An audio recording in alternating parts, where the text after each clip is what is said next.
But I think one of the things that's interested me with Endeavour is the notion of cross-functional teams, very focused on delivering priority use cases. Now, I'm not suggesting that's unique. However, I've got a feeling you guys sort of uniquely embrace it. So I'd just like to understand a little bit around that cross-functional team, the prioritizing of user case studies, and just how that plays out in the real world. Yeah, look, I read somewhere that And sorry, with my question, am I right that in a sense defines the feel of your role, this interaction, this cross-functional piece? It does.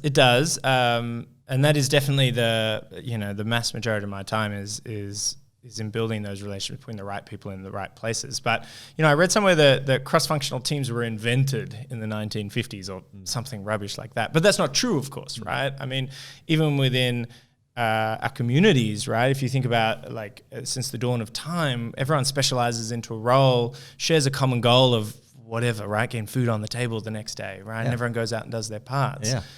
So it's really just common sense to bring that ethos of let people specialize, get people who are the best in their field and put them together in a room to solve the hardest problems. I think what's actually happened is it was never invented, it was innate. I think and I has then been agree. dialed out by organizations. I absolutely agree. We started to compartmentalize. It was easy to manage people, right? It was easy to lead people if you had a team of just marketers and team blame people. Lot easier to blame people. Much easier to blame people. The bloody data scientists off in their own world again. But so no one invented that, right? So I really think it is. Yes, it is part of what makes my role, but it's also the most natural part of my role, right? It's the most natural part of the organization.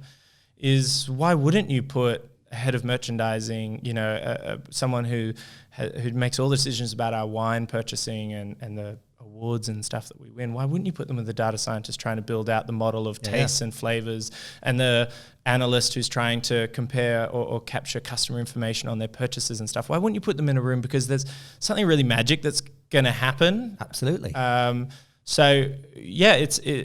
got to say, I think that's it's been great coming into Endeavour and seeing that embedded. It's not first nature for everyone, because I think we are moving out of an era of organizations working in a different way. But then, exactly as you said, it is innate within us that is the way that we produce excellence. So it's very, very natural. And that's presumably a huge positive of having joined. I mean, that must empower you. Absolutely. And I'll be honest, if anything, I've worked in, like I said, I worked in or supported some startups, I worked in small mediums.